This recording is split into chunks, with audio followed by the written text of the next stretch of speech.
It's the basement of the Lighthouse cottage, and what we've done is turn it into a museum.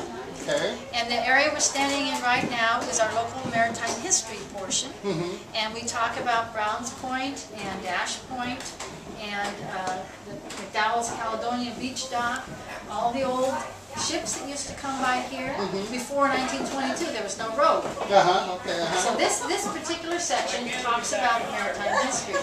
Now, in the other section of the museum here, we have early life on Browns Point and Dash Point. That is like you have a schoolroom set up here? Yes, we do. We have the old Browns Point Elementary School set up over here. And that was back in the 30s.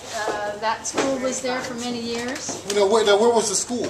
The school was down in Tuckaloo, just down the street here. Okay. It was a little wooden building, and all the elementary students went to that school. Okay. And then in about 1938, they built a new school in another area, and the children got trucked away to that place. Okay. And so the old school became the community club. Now, can you tell me a little bit about this room right here? What is this? Yes, what we try to do here is to show you a little bit about what folks, the handicrafts and the things that folks did in the early 1900s. For instance, there would always be a sewing area in the whole family home, and you'd have, in this case, an old treadle machine where the woman of the family would do all the sewing. And of course, there's lots of other handicrafts too. There would be quilting. There's some knot tying over here. I see the quilting and what's in knot the back, right? Knot tying is back over here. Oh, I see. Yeah. And you can use any materials, but of course, Browns Point area here, there was a lot of boats and things coming through, and people learned how to sail, and they needed to know the different kinds of knots to use. And if you think of it, back in the 70s, even we did a lot of macrame, so it was some of the same knots. Are you demonstrating the mannequin here or the dress itself? Actually, what we're doing is demonstrating both. It shows you the construction of a dress, how you would put the pieces together. The mannequin itself is interesting just because it can be sized to different sized people. So if you're making something for a little one, you squish it all down, and if it was a larger person, you could make it larger. Expand it out. And I see you've got an old kitchen set up here, huh? Yes, we do. We have the old wood stove on this side.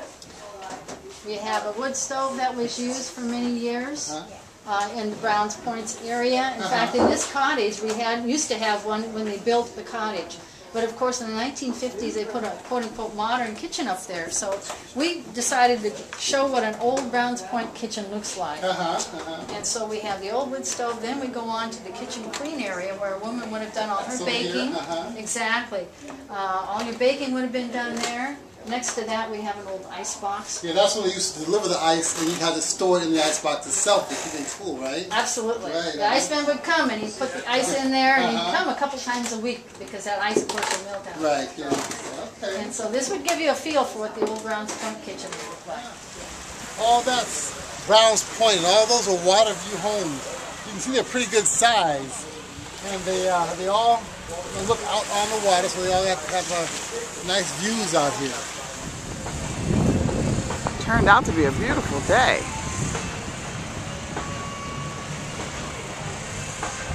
This is boathouse, come here.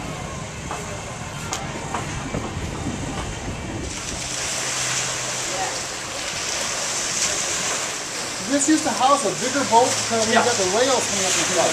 This is a replica. It's only 16 feet long. We used to have a 26-foot boat. 26-foot, okay. And so they needed the railway, plus they had a big winch at the other end. Okay. It was a mechanical winch. And drew it in. Right. And we have this down in Tacoma on the waterfront during the winter months. And what we do is we get 6 volunteer firemen to move this thing onto the trailer. Because I'm not going to do that anymore. I wouldn't either.